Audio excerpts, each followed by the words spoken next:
नमस्कार, बुलेटिन में आपका स्वागत है और मैं हूं आपके साथ रितेश कुमार गौतम और बात करेंगे देवभूमि उत्तराखंड की।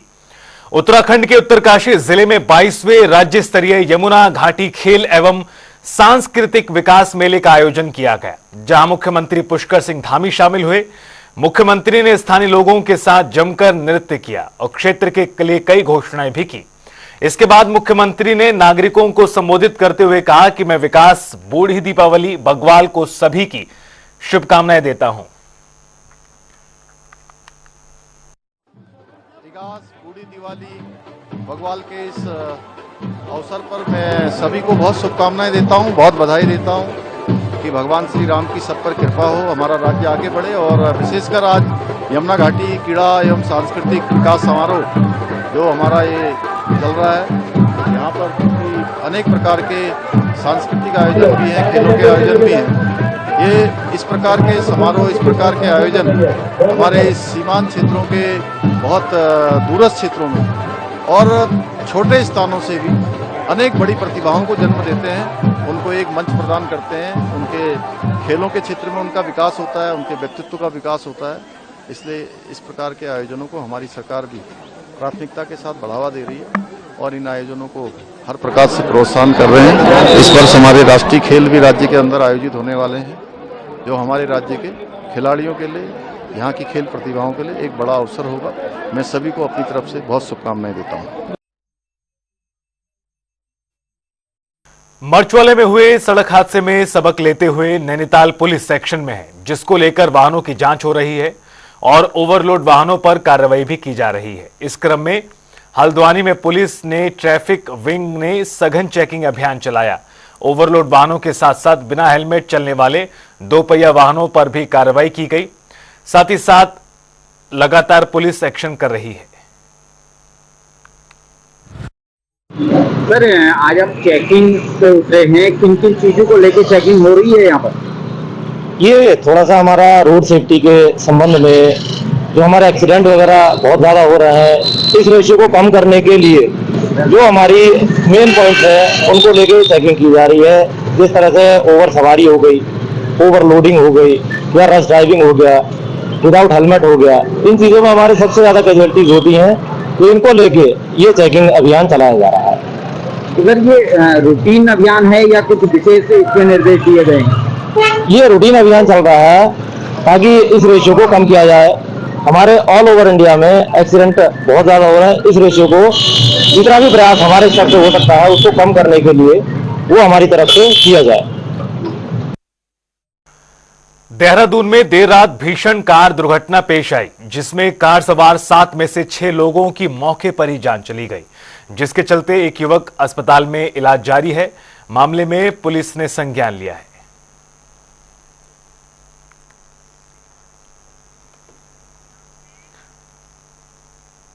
विकासखंड में स्वतंत्रता संग्राम सेनानी शहीद स्मारक स्थल का निर्माण ब्लॉक प्रमुख और क्षेत्र के विधायक के माध्यम से किया गया। कपकोट ब्लॉक में शहीदों की याद में आयोजित शहीद स्मारक कार्यक्रम में कपकोट की वीरांगनाओं और पूर्व फौजियों को भी सम्मानित किया गया। वहीं क्षेत्र के विधायक और ब्लॉक प्रमुख ने प्रदेश सरकार को कपकोट क्षेत्र का शुभ चिंतक बताते हुए कपकोट को विकास के पथ पर जाने के लिए बताया गया। ये हमारे स्वतंत्रता संग्राम सेनानी और जो अमरवीर शहीद हैं, जिन्होंने हमारी सरहदों को सुरक्षित करने का काम किया है, जिन्होंने हमारे देश को सुरक्षित करने का काम किया है, ऐसे अमर शहीदों को हम सच्ची श्रद्धांजलि अर्पित करते हैं। हमारे देश के यशस्वी प्रधानमंत्री माननीय नरेंद्र भाई मोदी जी और माननीय पुष्कर सिंह धामी जी की प्रेरणा से आज हमने इस कपकोट के ऐतिहासिक ब्लॉक में माननीय ब्लॉक प्रमुख भाई गोविंद सिंह दानू जी के नेतृत्व में इस सैन्य धाम का जो है यहाँ पर स्मारक का लोकार्पण किया है। और हम जितने भी इस कपकोट विधानसभा के सुदूरवर्ती क्षेत्रों में, इस ब्लॉक में जितने भी लोग निवास करते हैं, तो वहाँ के सभी अमर शहीदों को यहाँ पर सच्ची श्रद्धांजलि देते हैं।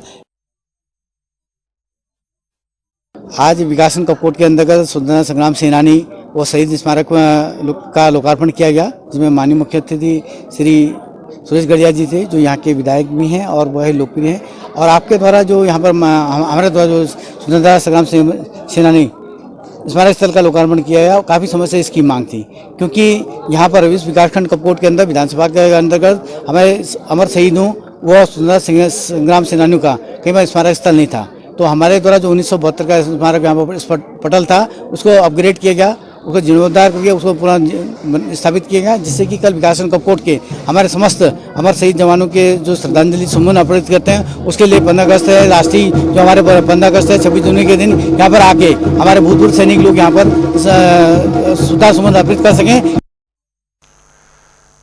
नैनीताल में गांधी मूर्ति को स्थानांतरित करने के मामले में कांग्रेस और अलग अलग संगठन के स्थानीय लोगों ने धरना दिया है। वहीं मामले को लेकर जिला प्रशासन और मौजूदा सरकार के खिलाफ नारेबाजी भी की।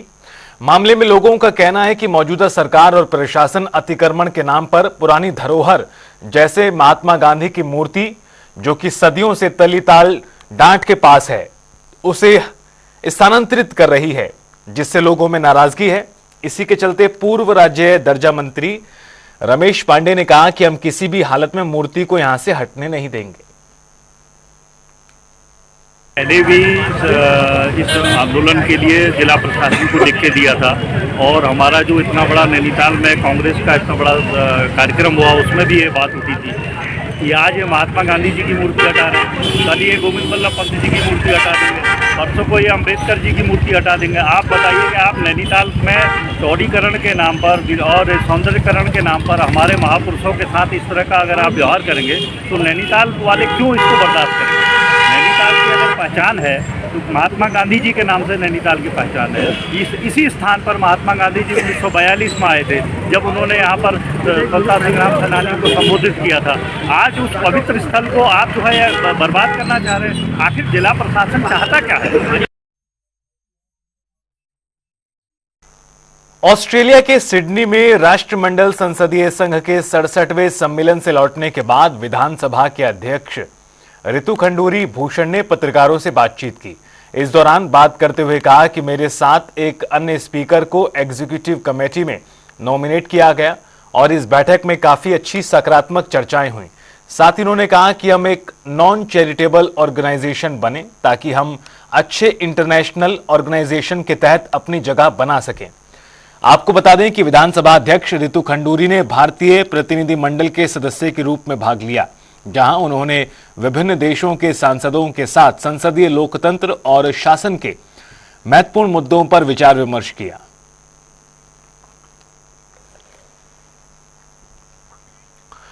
ऋषिकेश में गुमानीवाला स्थित एक निजी स्कूल के छात्रों को नशीले पदार्थों और मोबाइल के उपयोग के दुष्परिणामों की जानकारी देकर जागरूक किया गया।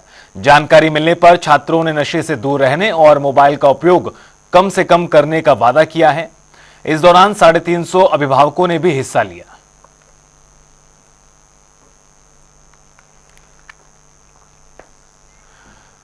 उत्तराखंड में सरकारी अस्पतालों में सर्दी को देखते हुए समय बदलने के आदेश दिए गए हैं। इस कड़ी में देहरादून के मुख्य चिकित्सा अधिकारी ने कहा कि नवंबर से फरवरी तक सभी सरकारी अस्पताल 9 बजे से 3 बजे तक खुलेंगे। मेरे द्वारा निर्देश दिए गए हैं। दिवाली के बाद थोड़ा सा पॉल्यूशन की क्वालिटी जो है देहरादून में भी इस साल देखने में आ रहा है, काफी ज्यादा पॉल्यूशन है। तो जो बुजुर्ग मरीज है हमारे, जिनको सांस लेने की बीमारी है, उनमें दिक्कत आ रही है। तो मेरे द्वारा सभी अस्पतालों को इसमें भी निर्देश दिए गए कि इस टाइप के जो मरीज आ रहे हैं उनको प्राथमिकता के आधार पर उनको देखा जाए। ये शासनादेश चल रहा है कि नवंबर से लेकर फरवरी तक जो 4 महीने हमारे शीतकालीन रहते हैं, तो सभी अस्पताल पूरे स्टेट में 9 बजे से 3 बजे तक चलते हैं, और ग्रीष्म ऋतु में जो बाकी के 8 महीने हैं प्रातः 8 बजे से दोपहर के 2 बजे तक। क्योंकि अब नवंबर शुरू हो गया, तो इसलिए ये सभी अस्पताल 9 से 3 बजे तक खोलने के लिए मेरे द्वारा संबंधित को निर्देशित किया गया है। देहरादून में एसटीएफ ने जॉइंट ऑपरेशन कर एक तस्कर को गिरफ्तार किया है, जिसके पास से 25 ग्राम कस्तूरी बरामद की गई। वहीं अब वन विभाग की टीम एसटीएफ के साथ मिलकर मामले में जांच कर रही है। एसटीएफ जब भी कार्रवाई करता है इस तरह की चीजों में, तो वन विभाग के साथ कोऑर्डिनेटेड फॉर्म में ये चीजें प्रायः होती हैं। और हम लोग लगातार इसमें सपोर्ट करते हैं, क्योंकि कई बार ऐसा होता है कि हम लोग जॉइंटली ऑपरेशन करते हैं, कई बार वो करते हैं और फिर हमारी मदद लेते हैं।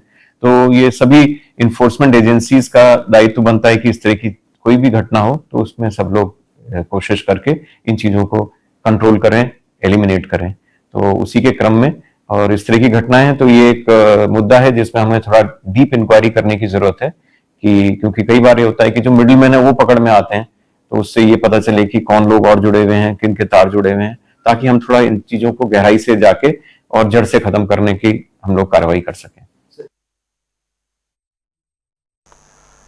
बच्चों के संपूर्ण विकास के लिए पठन पाठन के साथ साथ खेल गतिविधि भी जरूरी है। इसी कड़ी में जिलाधिकारी ने स्मार्ट स्कूल बनाने के निर्देश दिए हैं, जिसके चलते कई विद्यालयों में बच्चों के लिए अधिक से अधिक सुविधाएं उपलब्ध कराई जाएंगी। साथ ही स्कूलों का सौंदर्यीकरण भी होगा।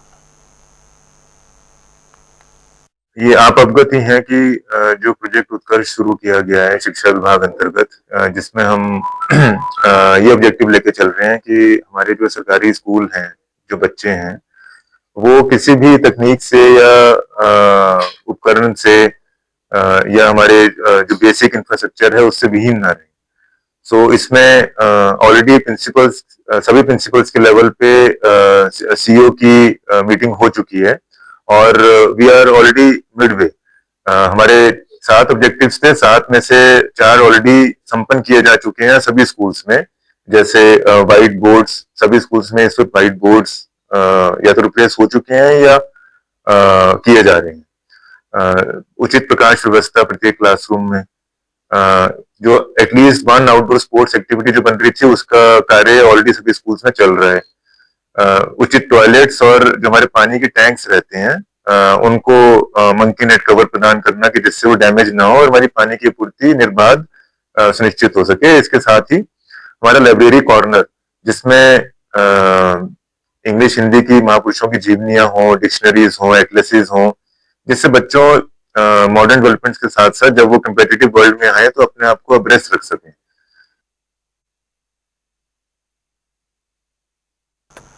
देवभूमि उत्तराखंड में चलने वाली 4 धाम यात्रा अब समापन की ओर है। जहां केदारनाथ, गंगोत्री, यमुनोत्री धाम के कपाट बंद हो चुके हैं, तो वहीं 17 नवंबर को बद्रीनाथ धाम के कपाट भी शीतकाल के लिए बंद कर दिए जाएंगे। एक तरफ 4 धाम यात्रा के सफल संचालन के लिए बीजेपी में खुशी है, तो वहीं कांग्रेस की ओर से सवाल उठाए जा रहे हैं।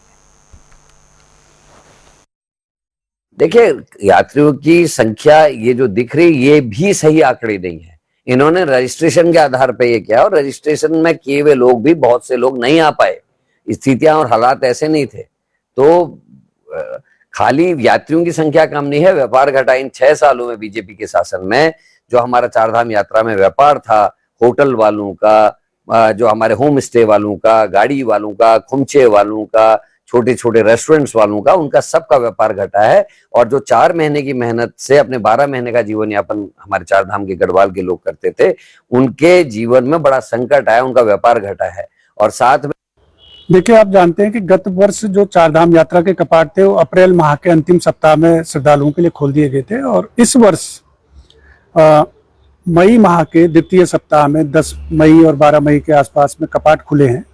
तो स्वाभाविक रूप से क्योंकि दिन कम होने के कारण से, आप जानते हैं कि क्योंकि मई का जो खास करके मई जून जो पीक सीजन होता है, मई माह की ही हम अगर बात करें तो 10 दिन तो यही हो गए थे, कम हो गए थे। तो उस दृष्टि से इस वर्ष यात्रा के जो दिन है वो कम थे। उस कारण से लगता है कि श्रद्धालुओं की, तीर्थयात्रियों की संख्या में कमी आई है। लेकिन अगर औसतन देखी जाए गत वर्ष के तुलना में, अनुपात में, तो जो इस वर्ष श्रद्धालु तीर्थयात्री धामों में आए वो उनकी संख्या ठीक ठाक थी, और कई बार तो गत वर्ष के मुकाबले अधिक भी रही है। और अभी जो कपाट हैं बद्रीनाथ जी के, कपाट 17 नवंबर को बंद होंगे। तो हमें उम्मीद है कि इस बीच भी लगभग 10,000 के आसपास औसतन प्रतिदिन बद्रीनाथ धाम की यात्रा पर श्रद्धालु आ रहे हैं। और रुकेंगे यहाँ पर एक ब्रेक के लिए। आप देखते रहिए जनता टीवी।